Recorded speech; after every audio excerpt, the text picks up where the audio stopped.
surrender.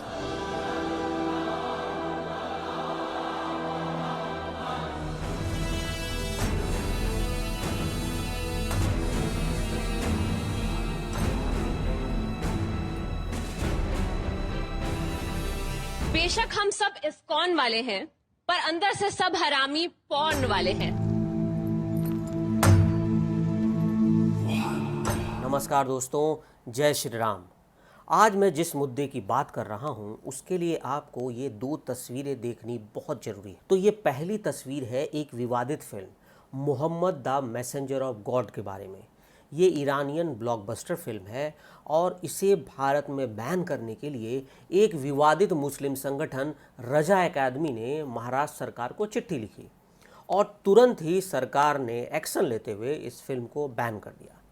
तो वहीं आप दूसरी तरफ जो देख रहे हैं ये एक लंबी लिस्ट है जो कई सालों से हिंदू संगठन कोशिश में लगे हैं, कई हिंदू सोशल मीडिया पर कोशिश में लगे हैं कि इस तरह की फिल्में, इस तरह की वेब सीरीज़ या इस तरह का कोई भी कॉमेडी एक्ट पर बैन लगे। बैन नहीं तो कम से कम सेंसरशिप ही लग जाए। लेकिन सरकार ने इस पर बैन लगाने की बात तो छोड़िए, आज तक इस पर ध्यान तक नहीं दिया। तो सबसे पहले मैं आपको Mohammad the messenger of God का पूरा विवाद बताता हूँ। ये फिल्म ईरान के मशहूर डायरेक्टर माजिद मजीदी ने बनाई है। ये ईरान की ब्लॉकबस्टर फिल्म है, वहाँ की सबसे बड़ी बजट की फिल्म है और इस फिल्म को रिलीज़ होने के बाद कई सुन्नी संगठनों ने इसका विरोध किया था। भारत में ये OTT प्लेटफॉर्म पर रिलीज होने वाली है, लेकिन रिलीज से पहले ही इस पर रजा अकादमी ने एक चिट्ठी लिखी महाराष्ट्र सरकार को और उन्होंने कहा कि इसमें मुस्लिम भावनाओं को चोट पहुंचाई गई है। उसका कारण ये दिया गया कि इस्लाम में मोहम्मद साहब के बारे में कोई भी तस्वीर, कोई स्केच बनाना या उस पर किसी तरह का नाटक या कहानी बनाना गुनाह है। अब महाराष्ट्र सरकार ने तुरंत ही इस पर एक्शन ले लिया।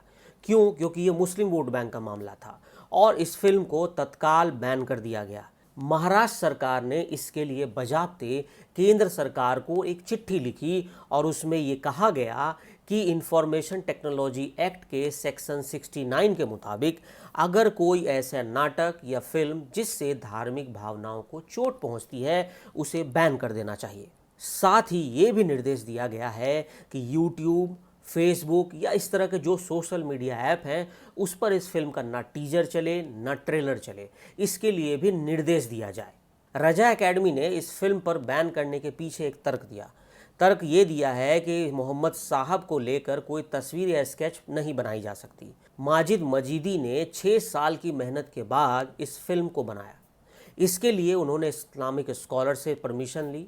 इसके लिए उन्होंने कई इतिहासकारों से बात की, उनके साथ बैठकर ये पूरी कहानी लिखी गई। उसके बाद ये फिल्म बनी और ईरान में ये ब्लॉकबस्टर साबित हुई। इस फिल्म में कहीं भी मोहम्मद साहब की तस्वीर नहीं दिखाई गई। इस फिल्म में उनके हाथ दिखाए गए हैं, उनके बैक से शॉट लिए गए हैं, उनके नीचे से शॉट हैं जिसमें वो ऊपर छत पर दिख रहे हैं। तो इसमें उनकी सामने से कोई तस्वीर नहीं दिखाई गई। लेकिन जब भारत में ये हिंदी डब होकर रिलीज होने वाली है तो इसको लेकर रजा एकेडमी विरोध कर रहा है। आपको याद होगा कि रजा एकेडमी वही विवादित संस्था है जिसने साल 2011 में जब मुंबई में आज़ाद मैदान में हिंसा हुई थी तो उनके समर्थकों पर अमर जवान ज्योति को तोड़ने का आरोप लगा था। लेकिन आप देखिए कि रजा एकेडमी का तर्क महाराष्ट्र सरकार को बिल्कुल वाजिब लगता है और महाराष्ट्र सरकार चूंकि मुस्लिम वोट बैंक पर आधारित है और उद्धव ठाकरे को ये सब अब नहीं दिखता, वही उद्धव ठाकरे जो राम मंदिर को लेकर आंदोलन करने की बात करते थे, अब उनका जो पूरा चेहरा है वो बदल चुका है। और जब मुस्लिम संगठनों ने मांग की तो बिना कुछ सोचे समझे सीधा इस फिल्म को बैन कर दिया गया। Mohammad the messenger of God film को लेकर मैं आपको दूसरा विवाद बताता हूँ। मुस्लिम संगठनों को इस बात पर भी आपत्ति है कि इस फिल्म में जिसने मोहम्मद साहब का कैरेक्टर किया है, क्योंकि ये फिल्म मोहम्मद साहब के बचपन पर आधारित है, तो जिसने भी इस मोहम्मद साहब का रोल प्ले किया है, कल को वो दूसरी फिल्म में हो सकता है स्मगलर का रोल कर ले, तस्कर का रोल कर ले या कुछ ऐसा रोल कर ले जो गलत है, तो इससे मोहम्मद साहब की छवि बुरी पेश होगी। और इसी जगह रजा अकादमी का डबल स्टैंडर्ड भी दिखता है। रजा अकादमी ने साल 2015 में AR रहमान के ऊपर फतवा निकाला था।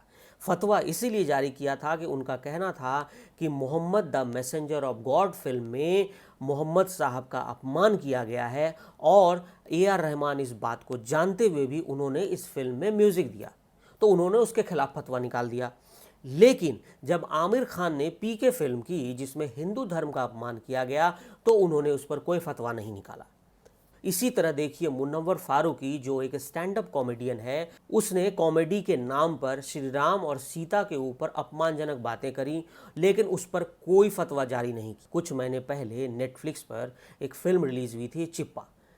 इस फिल्म में भी हिंदू धर्म का मजाक उड़ाया गया। इस फिल्म में एक सीन में बताया गया है कि जो मुस्लिम महिला है वो हनुमान जी को थप्पड़ मारती है और वो भाग जाते हैं। उसके अलावा इसमें जो बच्चा है वो हनुमान चालीसा पढ़ता है तो लोग उसे लात मारते हैं। इस फिल्म के डायरेक्टर हैं सफदर रहमान। अब सफदर रहमान ने जब हिंदू धर्म को लेकर मजाक उड़ाने वाली फिल्म बनाई तो इस पर किसी ने कोई आपत्ति दर्ज नहीं की और इसको लेकर किसी मुस्लिम संगठन ने उन पर फतवा नहीं निकाला। उस समय भी इस फिल्म का विरोध हुआ था और मैंने उस पर एक वीडियो भी बनाया है, अगर आप वो देखना चाहें तो डिस्क्रिप्शन में उसका लिंक दिया है, वो आप देख सकते हैं। महाराष्ट्र में जो उद्धव ठाकरे की सरकार है उसमें मुस्लिम तुष्टीकरण वाली पार्टियां कांग्रेस और एनसीपी है, जिन्हें मुस्लिमों का सारा दर्द दिख जाता है, हिंदुओं का कोई दर्द उन्हें नहीं दिखता। और यही त्रासदी है हमारे देश में कि 100 करोड़ हिंदू हैं लेकिन आज भी वोट बैंक जो है वो मुस्लिम ही है। हम कहने को बहुसंख्यक हैं लेकिन हमारे अधिकार अल्पसंख्यकों के भी तरह नहीं है। लेकिन एक तरफ देखिए Mohammad the messenger of God film जो कि सच्ची घटना पर आधारित बताई जा रही है, इसको लेकर इतना विवाद हो रहा है। लेकिन जब आप इसी को कंपेयर करेंगे हमारे यहाँ के हिंदू सीरियल्स को लेकर, जो कि कहते हैं कि पौराणिक कथाओं को लेकर बनाई गई है, लेकिन उसमें पूरी तरह से पौराणिक कथाओं के अंदर फिक्शन डाल दिया जाता है। आपको याद होगा कि टीवी पर एक सीरियल आता है महादेव, उसमें पार्वती का रोल करने वाली सोनारिका भदौरिया एक्टर हैं। उन्होंने एक तरफ पार्वती का रोल किया तो दूसरी तरफ वो बिकनी में फ़ोटोज़ पोस्ट करती हैं सोशल मीडिया अकाउंट पर। इसी तरह विघ्नहर्ता गणेश भी एक सीरियल है, इसमें भी जो पार्वती का रोल कर रही हैं आकांक्षा पुरी नाम की एक्टर हैं, और देखिए वो किस तरह की तस्वीरें इंस्टाग्राम पर पोस्ट करती हैं। अब सोचिए हम इतने लिबरल हैं, हम इतने सहनशील हैं कि हम सब कुछ बर्दाश्त कर लेते हैं। की वजह शायद यही है कि हम संगठित नहीं हैं, उसकी वजह यही है कि हमारे अंदर जो उबाल आता है वो कुछ ही देर में शांत हो जाता है। उसकी वजह यही है कि हम बहुत अपने आप को सेकुलर मानते हैं, सहनशील मानते हैं, और जो भी चीज़ें होती हैं हम उसको एक्सेप्ट कर लेते हैं। हम उसे देखते हैं, थोड़ी देर के लिए हमें लगता है कि ऐसा नहीं होना चाहिए, फिर हम अपने काम पर लग जाते हैं, और इसी वजह से लगातार ऐसी फिल्में सीरीज़ आती रहती हैं। और जब पूरी दुनिया में एक धर्म युद्ध जैसे हालात बन गए हैं जिसके लिए हर कोई तैयार है, हर धर्म के लोग संगठित हैं, हम ही ऐसा, हिंदू धर्म ही ऐसा है जो इसके लिए बिल्कुल तैयार नहीं है। वो बेफिक्र है, वो लापरवाह है, उसे लगता है कि ऐसा कुछ नहीं हो सकता। तभी तो हमारे यहाँ लव जिहाद होता है, तभी हमारे यहाँ हिंदू संतों की लिंचिंग कर दी जाती है, तभी हमारे देश में हिंदू देवी देवताओं का खुलेआम अपमान होता है, तभी हमारे देश में जो हिंदू हैं वो सुरक्षित नहीं रहते। लेकिन किसी को ये नहीं दिखता, कोई इस पर सोचता नहीं, कोई सरकार इस पर नहीं सोचती, हर कोई अंधा और बहरा बन जाता है और हम फिर अपने काम पर लग जाते हैं, हम फिर आगे बढ़ जाते हैं। जय श्री राम।